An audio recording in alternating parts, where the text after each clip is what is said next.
Welcome back to Good Morning Sri Lanka. We are still with Woodlock and of course I'm your host Anupama for the morning. Yes, so Paul was talking about basking before the commercial break and then we went to lemons. So can we briefly go on and Izzy, please tell us what lemons is all about. Very briefly. Very briefly, lemons is about a certain person in my life being a lemon and being very sour to me. Zach, are you being a lemon to Izzy?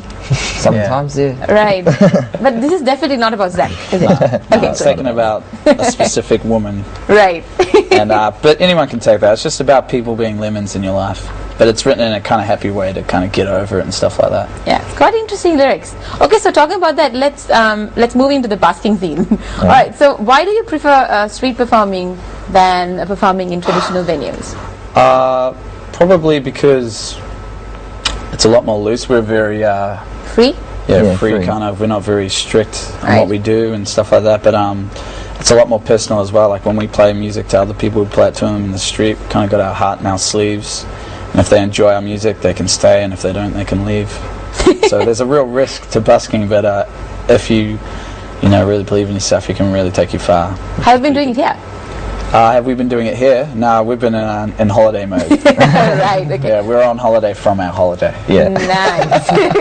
So, touring plans for next year? So we're actually releasing a new EP. Okay.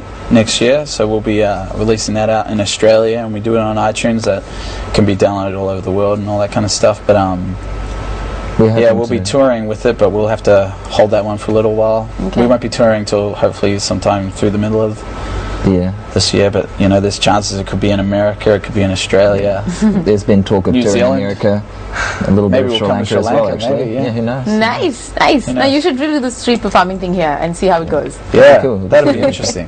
Yeah. Yeah, I But, can okay. imagine. Yeah. Yeah.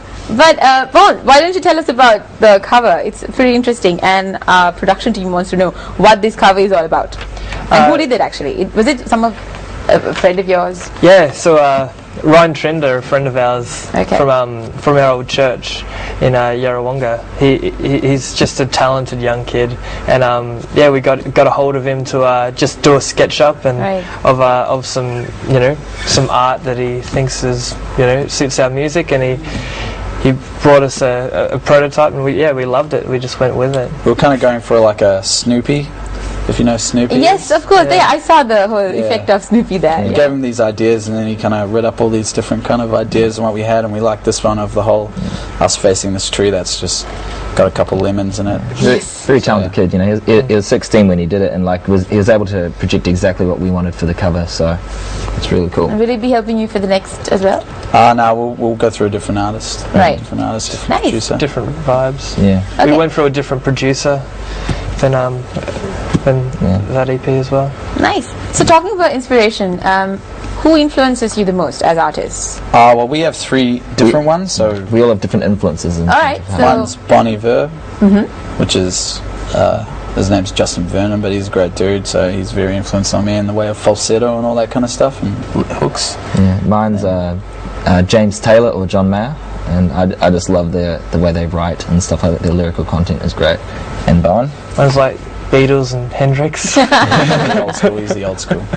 exactly. Pretty old school, isn't it? Yeah. So when it comes to lyrics, who writes the songs? So me and my brother, we write all our songs. And Paul doesn't. No. He's not good at that. He's a great performer. We're feelers, very emotional. Right. Very emotional. Bowen's the hard, kind of bearded, tough man. Yeah, of course. That The beard bearded says it tough all. guy does not write songs. Yeah. Interesting. All right, so talking about the brotherhood, there's a song called Blood Brothers, right? Yeah. You told me that each and every song in the album has a story behind it. Yes. Yeah, every So- song we write has a story. Obviously. Every song. Yeah. So focusing on Blood Brothers, what was the story behind that? So pretty much, we start off as a band. We didn't have this EP then, and we thought we were pretty cool cats because we were doing music and all that kind of stuff, but we weren't really, we didn't have our heads in the right kind of space in the way that we weren't thinking in unity and things like that. So we quickly got into kind of fighting and that kind of stuff, and me and my brother ended up having a very big punch on. Literally. And he's my younger brother. He's my older brother, actually. Sorry. Uh-oh. And I ended up. Did you just say younger? Yes. You've got me believing it now. Everyone thinks I'm believing it.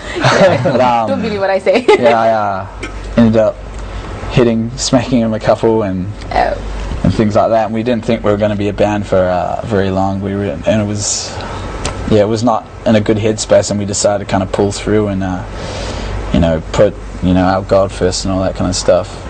So we decided to do that, and then we wrote this song called Blood Brothers, which I started writing while I was in Sydney in the streets waiting for our turn to do a busk, and then gave it to my brother, and then we kind of made it this apology song about how it doesn't matter what happens, you're still related by blood. Yeah, that's really cool. Still family. That's what it's about. That's very nice. It's a very poemy song. Right. Okay. And talking about, you told me that you grew up in a Christian family, right? Yes. So tell us about growing up. How was music a part of you while growing up? And tell us about what your family does.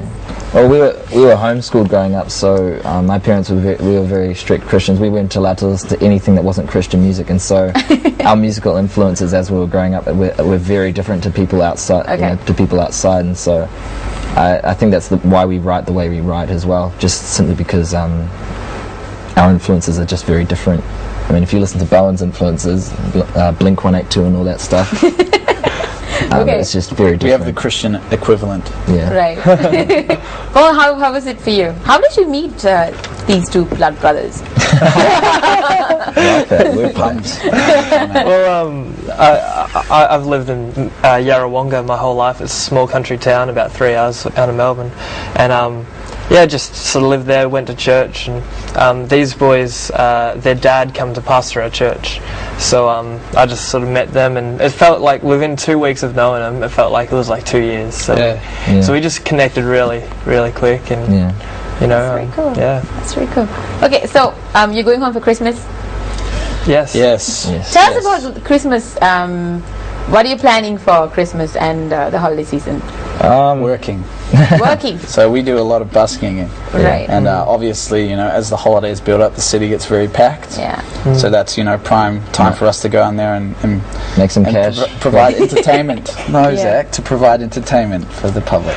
What are your current favorite bands in Australia and outside? Favorite bands? We have a favorite band as a group, and they're called Paper Cuts, which is an Australian band. Paper Cuts. The Paper Cuts are really nice. They're really great. And but another one that we all quite love is Coldplay. We're big fans. Everyone loves Coldplay. Yeah, there's nothing wrong with that. They're amazing. I've seen them live and all that. They were just... They're life changes. Oh, wow. I've never seen them live. I'm actually waiting to see them live. They're a great show. Are they as good as the sound and recording in live? Yeah, it's definitely better live. Amazing. Yeah, I've never felt so emotional like at a concert. I didn't want to be that person there, but I ended up being like... It's just okay, so like I told you tears came before, streaming down your face. Really? Are you serious? No. Crying. I didn't start crying. All right. So you told me before that I told you before actually that you reminded me of voice apnea. Yeah. Yes. You guys sound pretty unique when it comes to contemporary music. The things out there, like Zach told me before. What do you call it? Secular music, if you can brand it as that, sounds slightly different than what you guys are playing. So how did that come while you're growing up, the influences that you have already, just like you said before, or did you have certain experiences that had turning points in your life to lead you towards this kind of music? Pretty much we've always been big on our music and all that kind of stuff, so we've always been influenced, and my mum writes music and she did her kind of album and stuff like that, and my sisters do music, so we've always been in that kind of environment. But in the way of us making our own sound, it's been differently it's been a mixture of our old influences and what we hear now. All right. In the way that it's a journey. Like, we don't know what our sound is yet. We still kind of okay, are figuring it out. So what if I ask you, what genre does your music fit into? We're folk, so FOLK. I didn't swear.